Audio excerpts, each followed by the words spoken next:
Assalamualaikum warahmatullahi wabarakatuh. Apa kabar anak-anak yang soleh dan solihah?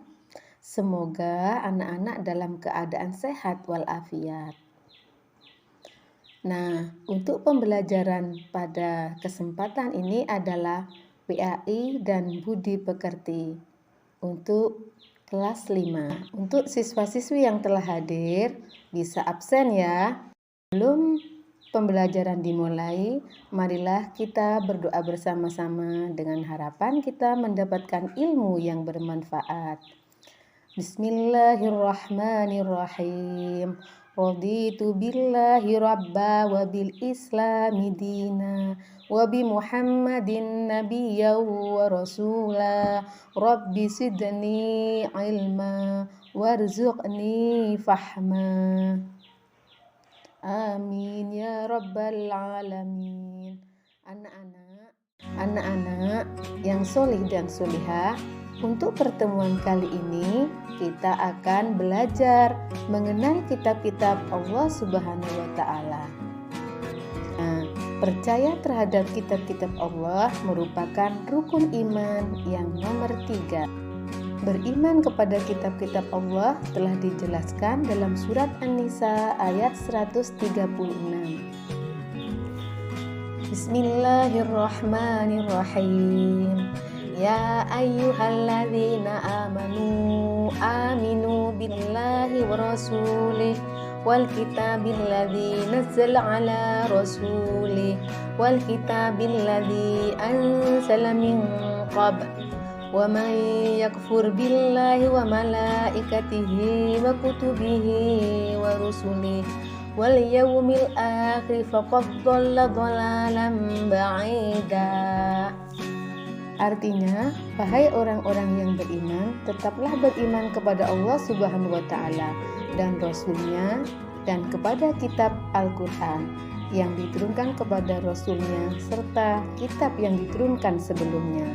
Barang siapa ingkar kepada Allah Subhanahu wa Ta'ala, malaikat-malaikatnya, kitab-kitabnya, rasul-rasulnya, dan hari kemudian, maka sungguh orang itu telah tersesat sangat jauh.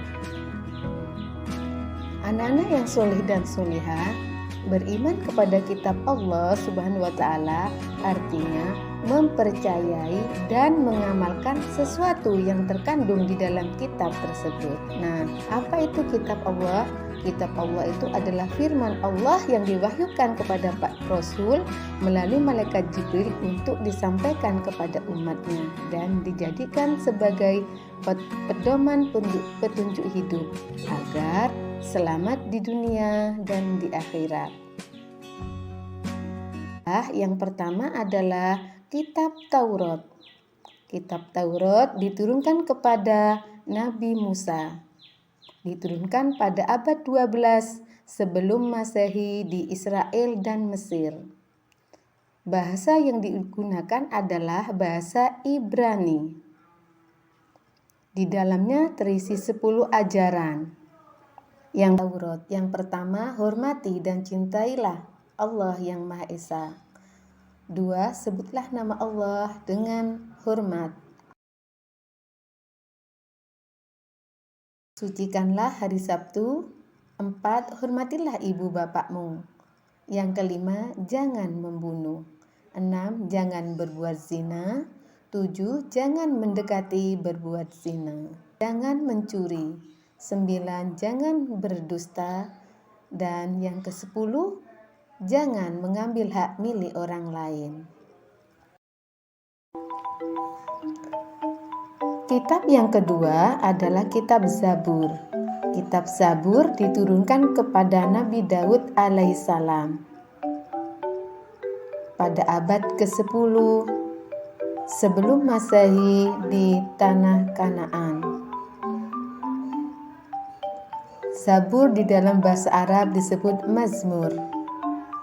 Kitab Zabur berisi 150 nyanyian yang mengungkapkan kisah Nabi Daud alaihissalam.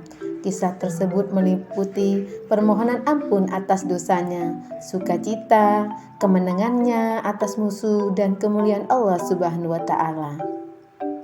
Dan yang ketiga adalah kitab Injil. Kitab Injil diterima oleh Nabi Isa alaihissalam sekitar abad 1 Masehi di Yerusalem. Dalam bahasa Yunani, Injil berarti selamat, kabar selamat, atau kabar gembira. Secara umum isi pokok kitab Injil meliputi yang pertama, perintah kepada tauhid yang murni, ajaran yang menyempurnakan kitab Taurat, pembenaran terhadap kitab-kitab Allah yang diwahyukan sebelumnya, dan ajaran agar hidup sederhana dan menjauhi sifat tamak. Nah, sekarang kitab yang terakhir yaitu kitab Al-Quran.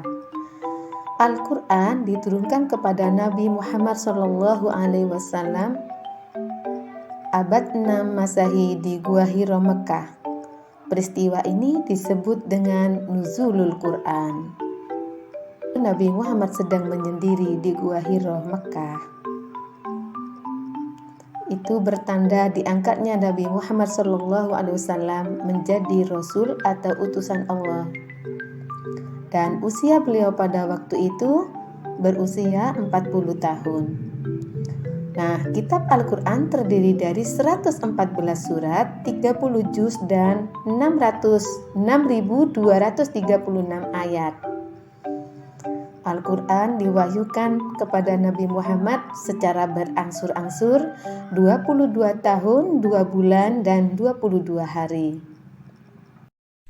Anak-anak yang solih dan solihah, itulah tadi video pembelajaran tentang mengenal kitab-kitab Allah. Nah, setelah kita mengenal dan memahami kitab Allah, maka kita harus meyakini dengan adanya kitab-kitab Allah yang diturunkan oleh Allah kepada Rasul-Nya untuk umat manusia.